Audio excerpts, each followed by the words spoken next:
एक बार की बात है, एक गांव में एक बूढ़ी दादी अपने पोते राहुल और पोती रीना के साथ एक छोटे से घर में रहती थी। राहुल की उम्र 10 साल की थी और रीना 8 साल की थी। उन दोनों के माँ बाप की मौत एक एक्सीडेंट में हो गई थी और उनकी दादी ही उनको पाल रही थी। उनकी बूढ़ी दादी खेतों में छटाई का काम करती थी, पर बूढ़ी होने की वजह से वो ज्यादा काम भी नहीं कर पाती थी और थोड़े बहुत पैसे ही कमा पाती थी, जो राहुल और रीना को पढ़ाने में चले जाते थे। उसके बाद जो बचता था उससे वो घर खर्च चलाते थे। एक दिन बूढ़ी दादी बहुत बीमार हो जाती है, पर फिर भी काम करने चली जाती है। अरे दादी, आज आपकी तबीयत ठीक नहीं लग रही, आपको घर चले जाना चाहिए। अरे बेटी, बिना काम करे गुजारा कहाँ है, घर में राशन भी खत्म होने वाला है। बूढ़ी दादी बिमला की बात नहीं मानती और फिर से अपने काम में लग जाती है। जैसे जैसे दिन बीतता जाता है, बूढ़ी दादी की तबीयत और ज्यादा खराब होने लगती है। फिर भी वो काम करती रहती है, पर फिर अचानक वो वहीं जमीन पर गिर जाती है। आसपास काम कर रहे लोग जल्दी से बूढ़ी दादी को देखने आते हैं। अरे, ये दादी को क्या हो गया है? आज इनकी तबीयत खराब थी, मैंने बोला भी था कि काम मत करो, पर ये मानी ही नहीं। राजू दादी को चेक करता है तो वो मर चुकी होती है। अरे, ये तो मर चुकी है, इनको इनके घर लेकर जाना होगा। हे भगवान, अब इनके छोटे छोटे पोते पोती का क्या होगा? कैसी किस्मत पाई है, पहले माँ बाप चले गए और अब दादी भी। जैसे ही बच्चों को पता लगता है कि उनकी दादी इस दुनिया में नहीं रही, वो बहुत रोते हैं। बेचारे इस दुनिया में अकेले रह जाते हैं।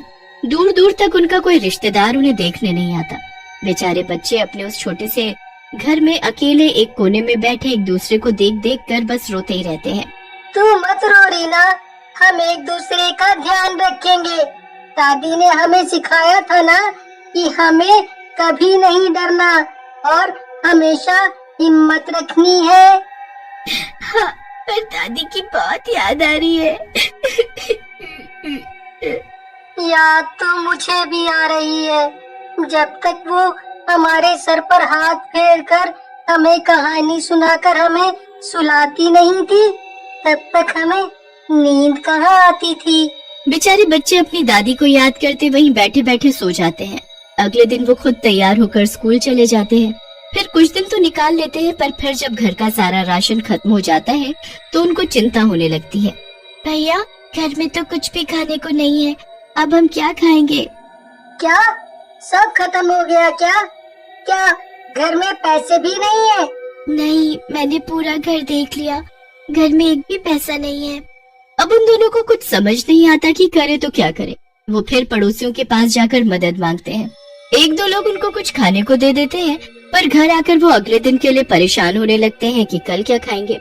ऐसे मांग मांग कर हम कब तक अपना पेट भरेंगे, और बाकी के खर्चे भी तो हैं, हमें खुद ही कुछ करना होगा। पर हम तो बच्चे हैं, हम क्या कर सकते हैं? कुछ तो कर ही सकते हैं, बस जिससे हम पैसे भी कमा सके और हमारी पढ़ाई भी ना छूटे। फिर अगले दिन जब वो स्कूल जा रहे होते हैं तो उनको एक मोमोज वाला दिखाई देता है। अब दोनों के दिमाग में एक ही बात आती है कि क्यों ना वो मोमोज बनाकर बेचना शुरू कर दे। बस फिर फटाफट दोनों घर जाते हैं, पर अब उनके पास पैसे नहीं होते। फिर रीना दादी के भारी भारी 2-4 पीतल के बर्तन निकालती है और उनको बेचकर वो मैदा, पत्ता गोभी और बाकी का सामान ले आते हैं। उसके बाद वो मोमोज बनाना शुरू कर देते हैं, पर उनसे मोमोज बनते ही नहीं है। अरे, ये तो बन ही नहीं रहे, समझ नहीं आ रहा, पर सारे मोमोज खराब हुए जा रहे हैं। अब हम क्या करेंगे? शायद हम भूखे ही मर जाएंगे। काश दादी होती तो हमें ये सब दिन ही न देखने पड़ते। दोनों बच्चे खूब कोशिश करते हैं और रोते रोते ही सो जाते हैं। उसके बाद वहाँ उनकी बूढ़ी दादी चुड़ैल बनकर आ जाती है। वो अपने बच्चों को देखकर बड़ी दुखी होती है। हाय मेरे प्यारे बच्चे, इनको क्या क्या देखना पड़ रहा है, पर मैं अब आ गई हूँ, मैं सब ठीक कर दूंगी। बस फिर वो बूढ़ी चुड़ैल मोमोज बनाने बैठ जाती है। एक के बाद एक वो फटाफट ऐसे मोमोज बनाकर तैयार कर देती है कि कभी किसी ने पूरे गांव में नहीं खाए होंगे। मोमोज बनाने के बाद वो वहाँ से गायब हो जाती है। सुबह जब बच्चे उठते हैं और इतने सुंदर मोमोज बने हुए देखते हैं तो वो खुशी से पागल हो जाते हैं। हमने तो सारे मोमोज खराब कर दिए थे, फिर ये किसने बना दिए? पता नहीं, कहीं भगवान ने तो हमारी मदद के लिए किसी को नहीं भेजा। दादी बोलती थी कि अच्छे लोगों की भगवान हमेशा मदद करता है। हाँ, शायद। चलो अब इनको खाकर देखते हैं। दोनों बच्चे मोमोज खाते हैं और वो इतने स्वादिष्ट होते हैं कि बस उनका मन करता है कि वो मोमोज खाते रहे। अरे भैया, कहीं आप सारे मोमोज मत खा जाना। स्कूल से आने के बाद हमें इनको शाम को बेचना भी है। हाँ चलो अभी स्कूल चलते हैं। दोनों बच्चे स्कूल चले जाते हैं और स्कूल से आने के बाद वो शाम होने पर अपने मोमोज बेचने निकल पड़ते हैं। सब लोग उन्हें देख बड़े हैरान होते हैं कि ये छोटे छोटे बच्चे मोमोज बेच रहे हैं, पर फिर जब लोग उनके मोमोज खाने आते हैं तो वो खाते ही रह जाते हैं। इतने स्वादिष्ट मोमोज तो मैंने कभी नहीं खाए। मजा ही आ गया। बहुत बढ़िया, बहुत बढ़िया। हाँ हाँ, सच में भाई साहब, मैंने भी कभी इतने स्वादिष्ट मोमोज नहीं खाए। अब भाई मजा आ गया भाई साहब, बहुत बहुत बहुत टेस्टी है। बस धीरे धीरे काफी लोग मोमोज खाने लगते हैं और बूढ़ी चुड़ैल वहीं खड़ी सब देख रही होती है। वो बच्चे इतने छोटे होते हैं कि उनसे सब संभालना काफी मुश्किल होता है और बच्चा समझकर उनको बेवकूफ बनाने लगते हैं। कभी वो उनसे ज्यादा मोमोज खा लेते हैं तो कभी पैसे कम देते हैं। कोई कोई तो बिना पैसे ही मोमोज खाकर चला जाता है। ये सब बूढ़ी चुड़ैल से बिल्कुल बर्दाश्त नहीं हो रहा होता, पर वो शांत रहती है।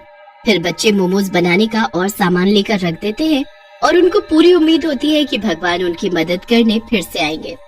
अब रात को वो अच्छे से खाना खाकर सो जाते हैं और उसके बाद बूढ़ी चुड़ैल आकर मोमोज बनाना शुरू कर देती है। वो पहले जैसे स्वादिष्ट और सुंदर मोमोज बनाकर तैयार कर देती है। सुबह जब बच्चे स्कूल के लिए उठते हैं तो मोमोज देख बड़े खुश होते हैं। उसके बाद वो स्कूल जाते हैं और स्कूल से आकर शाम को फिर से मोमोज बेचना शुरू कर देते हैं। अरे, मुझे 5 प्लेट मोमोज पैक कर दे। जी, अभी करती हूँ आंटी। रीना उस औरत को मोमोज पैक करके दे देती है और उससे पैसे मांगने लगती है। आंटी, आपके 100 रुपए हो गए। अरे, अभी तो तुझे 100 रुपए का नोट दिया है। नहीं आंटी, आपने मुझे कोई पैसे नहीं दिए। अरे झूठी कहेगी, अभी मैंने तुझे पैसे दिए। नहीं आंटी, मैंने भी देखा है, आपने कोई पैसे नहीं दिए। आप हमारे साथ ऐसे मत करो, प्लीज हमारे पैसे दे दो। ओहो, तुमने तो लूट मचा रखी है। जब मैंने पैसे दे दिए तो दे दिए, समझी? वो औरत बिना पैसे दिए जाने लगती है। बूढ़ी चुड़ैल वहीं खड़ी सब देख रही होती है। उससे अब ये सब बिल्कुल बर्दाश्त नहीं होता। मेरे बच्चों के पैसे खाकर उन पर ही चिल्ला रही है, इससे तो मैं अभी बताती हूँ। बूढ़ी दादी उसी वक्त रीना के शरीर में समा जाती है और बहुत गुस्से में आ जाती है। जब मैंने बोल दिया कि पैसे नहीं दिए तो नहीं दिए, हमें बेवकूफ बनाने का सोचना भी मत। चल चल, आई बड़ी। रीना उस औरत का हाथ कसकर पकड़ लेती है और उससे मोमोज की थैली छीन लेती है।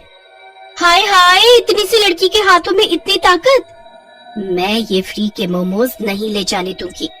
बस फिर वो औरत डर जाती है और चुपचाप वहाँ से चली जाती है। उसके बाद वही चुड़ैल हमेशा रीना के शरीर में मोमोज बेचने के वक्त समा जाती और किसी को भी फ्री के मोमोज नहीं खाने देती। धीरे धीरे लोगों को ये बात समझ आ ही गई कि अपनी इतनी बेइज्जती कराने से अच्छा है कि चुपचाप ईमानदारी से पैसे देकर मोमोज खाया जाए। सब बहुत अच्छा चलने लगता है, पर राहुल को हमेशा मोमोज बेचते वक्त रीना का बर्ताव दादी जैसा लगता है और बाकी वक्त रीना पहले जैसी रहती है। तुम हमेशा मोमोज बेचते वक्त कितनी अलग हो जाती हो, एकदम गुस्से में।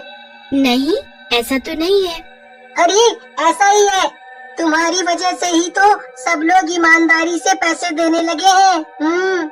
चलो जो भी है अच्छा है ना। पर मैं एक बात सोच रहा था। वो क्या? क्यों ना आज हम चुपके से देखें कि भगवान कैसे भेजते हैं हमारे मोमोज बनाने के लिए। हाँ भैया, मैं भी यही सोच रही थी। चलो आज रात हम चुपके से देखेंगे।